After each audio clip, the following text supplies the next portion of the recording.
Vous êtes sûrement nombreux à vous demander comment je réalise d'aussi bonnes vidéos YouTube avec seulement mon téléphone. Dans cette vidéo, j'ai décidé de vous montrer les secrets et le matériel que j'utilise pour réaliser d'aussi bonnes vidéos YouTube. Pour bien commencer la vidéo, n'oublie pas de liker la vidéo si c'est pas fait. N'oublie pas de t'abonner aussi si tu n'es pas encore abonné. Directement, nous allons commencer par parler du setup. Je filme mes vidéos avec mon Google Pixel 7 Pro que j'utilise tout le temps comme téléphone principal, comme caméra. Et des fois aussi, j'utilise le Pixel 6a pour tourner aussi mes vidéos. Vous allez constater que moi, j'utilise que des Google Pixel. Donc, vous pouvez aussi utiliser soit des Samsung, soit des iPhones. Mais bon, faut pas trop aller dans l'ancienneté. Il faut être à peu près proche en fait des dernières sorties. Et je pense que vous allez avoir une bonne qualité. Pour avoir une bonne qualité de vidéo, qu'est-ce que je fais? Premièrement, je filme mes vidéos en 4K si possible. Dans certaines conditions, je ne peux pas filmer en 4K. Par exemple, si je veux avoir un flou cinématique comme actuellement, de toute façon c'est flou, je suis obligé de filmer en Full HD. Dans mon téléphone, il y a un mode qui s'appelle flou. Dans les iPhones, c'est cinématographique, mode cinématographique, ils appellent ça. Ça rend l'arrière-plan flou et c'est très professionnel comme au cinéma. Donc moi j'utilise cette fonctionnalité là pour pouvoir rendre l'arrière-plan flou. Et maintenant quand je ne rends pas l'arrière-plan flou, je filme en 4K 30 images par seconde. Donc tout ceci est très important pour avoir une bonne qualité de vidéo au téléphone. Deuxièmement, nous allons parler des lumières. Pour avoir une bonne qualité de vidéo avec le téléphone, la lumière est très primordiale. Donc il te faut de la lumière pour pouvoir éclairer vraiment tes scènes pour une bonne qualité de vidéo. Donc moi je vais tout simplement vous présenter ce que j'ai comme lumière chez moi. Je ne pourrai pas vous présenter les lumières un à un tout détaché parce que je l'utilise actuellement, mais je vais filmer pour vous montrer. Ok, vous allez constater à ma droite ici, il y a cette ring light là qui éclaire du rouge sur moi. Voilà, c'est une ring light de 10 pouces, c'est très moins cher. Vers la gauche, directement en face de moi ici, c'est mon Google Pixel 7 Pro qui est en train de me filmer. Mon Google Pixel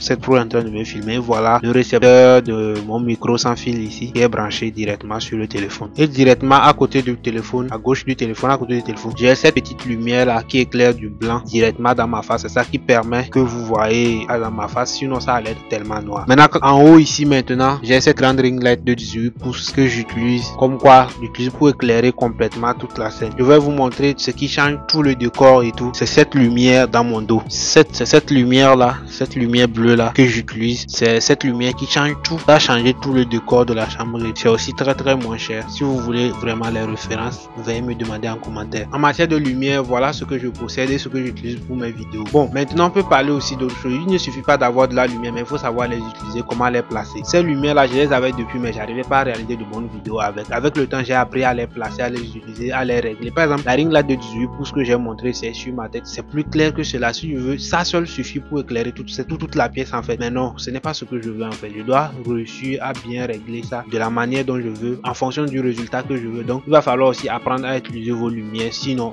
ça serait inutile aussi d'avoir de bonnes lumières, mais vous ne savez pas les utiliser. Maintenant, après les lumières, on va parler du son. Le son, c'est très important aussi pour vos vidéos. Parce que ça sert à rien de voir de jolies images sans entendre ce qu'on dit. Parce qu'on est venu pour apprendre, on est venu pour entendre exactement ce qu'on dit. Donc, moi, j'utilise par exemple, vous allez voir ce micro, c'est un nouveau micro. Vous êtes plutôt habitué à ce micro dans mes vidéos. C'est ce micro que j'utilise toujours dans mes vidéos et tout. Mais depuis un temps, j'ai commencé par utiliser ce micro là que je tiens.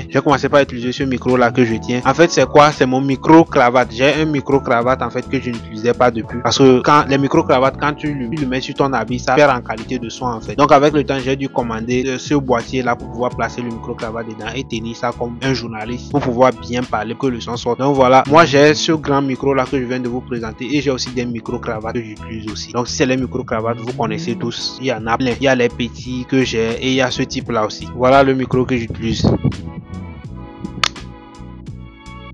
Si je pouvais vous donner un conseil concernant la lumière et le son, je vous dirais quand vous lancez, investissez directement dans le son parce que c'est très important. La lumière, pour le moment, vous pouvez filmer dans la journée avec la lumière du soleil, mais si vous avez un bon son au moins, les gens pourront vous écouter. C'est mieux que d'avoir de bonnes lumières, filmer une vidéo de qualité et avec un son qui n'est pas tellement bon. Avec tout ce matériel, je pars de l'idée que j'avais en tête déjà, l'idée que j'ai eu à écrire sur le papier à une vidéo tournée complètement avec des lumières propres, une vidéo qui est très clean. Et maintenant, je passe à quoi? Au montage. C'est au montage que tout maintenant se fait. Donc moi j'utilise quel logiciel pour mes montages? Comme vous le savez, j'utilise CapCut PC. CapCut avant je l'utilisais sur le téléphone, mais bon avec le PC c'est plus pratique et plus bon, l'écran est plus grand en fait, c'est plus facile à utiliser. Donc à vous de voir. Si vous n'avez pas un PC, c'est pas force, vous n'avez pas forcément besoin d'un PC pour vous lancer. Vous lancez avec le téléphone, vous filmez, vous montez avec le téléphone. Au début j'étais comme ça, maintenant je monte avec le PC. Si vous avez besoin de tutoriels sur le téléphone, j'ai des vidéos sur la chaîne qui traitent très bien, ou soit même des tutoriels aussi sur le PC. J'ai aussi des vidéos qui traitent aussi jusqu'à l'animation même sur PC. Donc vous pouvez suivre tout ça gratuitement. Donc c'est ce que moi j'utilise. Une fois ma vidéo tournée, je me lance sur le montage en même temps. Je commence par quoi? Par directement importer mes fichiers normal. J'importe tous mes fichiers, j'enlève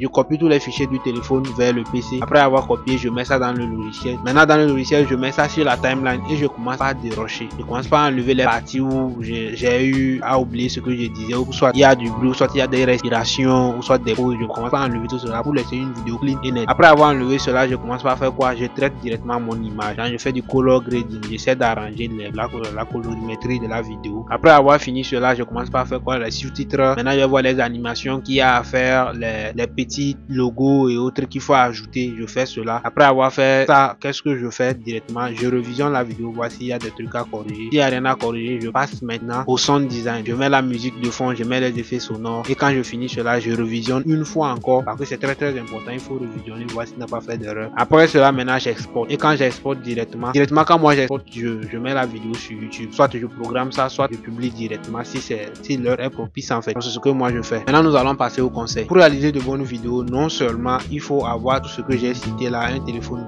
mais il faut aussi penser au décor par exemple. Le décor aussi permet d'avoir une bonne vidéo par exemple. Je pouvais me filmer contre le mur, plaquer directement contre le mur tout, mais ça serait pas intéressant pour quelqu'un. Mais vous allez voir que je me suis filmé devant mon bureau, l'écran est allumé et tout. Tout ça là pour permettre à quelqu'un de, quand il regarde, s'il est ennuyeux, de regarder seulement ma face et tout, il peut essayer de voir il y a quoi autour, un truc du genre. Il y a de la profondeur en fait, et puis c'est très bien. Je pense que les vidéos comme ça sont plus adaptées en fait que les vidéos directement tu es plaqué au mur, tu es là, tu parles et tout, c'est un peu bizarre. Maintenant après tout, essayez de dynamiser aussi vos vidéos et tout, en mettant par exemple des b-roll, des scènes et tout, en mettant de petits trucs pour au moins casser ce truc là de face en face en fait, où vous parlez seulement. Donc essayez de le faire. Maintenant au montage aussi, n'oubliez pas de réduire le bruit et tout. Faites la réduction de bruit parce que souvent quand on filme il y a trop de bruit, surtout quand c'est en extérieur. Il va falloir enlever tous ces bruits là pour avoir une bonne vidéo en fait. C'était tout pour la vidéo d'aujourd'hui. Si tu as aimé la vidéo, n'oublie pas de me dire en commentaire. Et si tu as des questions concernant le matériel, ou soit tu as besoin de conseils pour choisir ton matériel, n'oublie pas de me dire en commentaire. Je ferai tout pour te répondre. Ok?